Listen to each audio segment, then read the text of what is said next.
దేవుని పోలికలో చేయబడిన వారులారా, నా ప్రభు నామంలో మీకు వందనములు తెలియచేస్తున్నాను. లోకస్తులు అంటారు కదా, సన్యాసి రాసుకుంటే బూడిద రాలుతుందని. ఒక గీత వంకరగా ఉందని ఎలా చెప్పగలము? దాన్ని ప్రక్కన చక్కగా నిలువుగా ఉండి గీతను గీచినప్పుడే కదా.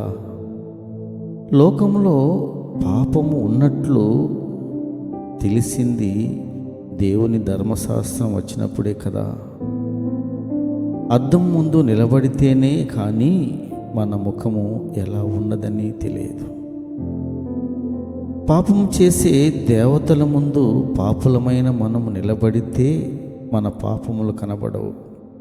పాపరహితుడైన యేసుక్రీస్తు ముందు నిలబడితే అప్పుడు మన పాపములు కనబడతాయి. అందుకే దావీదు కీర్తనలు ఇలా వ్రాయబడి ఉంది, పరిశుద్ధుడైన మన ప్రభువు ముందు నిలబడినప్పుడు మన అపరాధములు ఎంత అసహ్యమైనవి అని తెలుస్తుంది.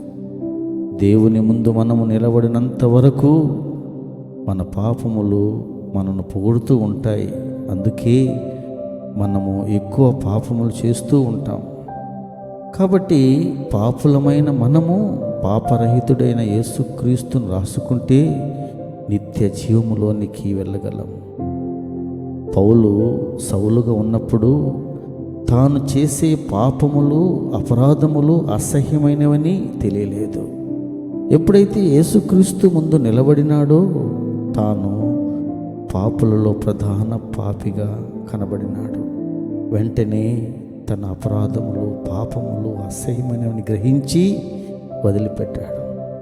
ఇలా మనమందరము దేవుని సింహాసనం ఎదుట నిర్దోషులుగాను నిరపరాధులుగాను పరిశుద్ధులుగాను నిలబడాలని దేవుని అనాది సంకల్పం.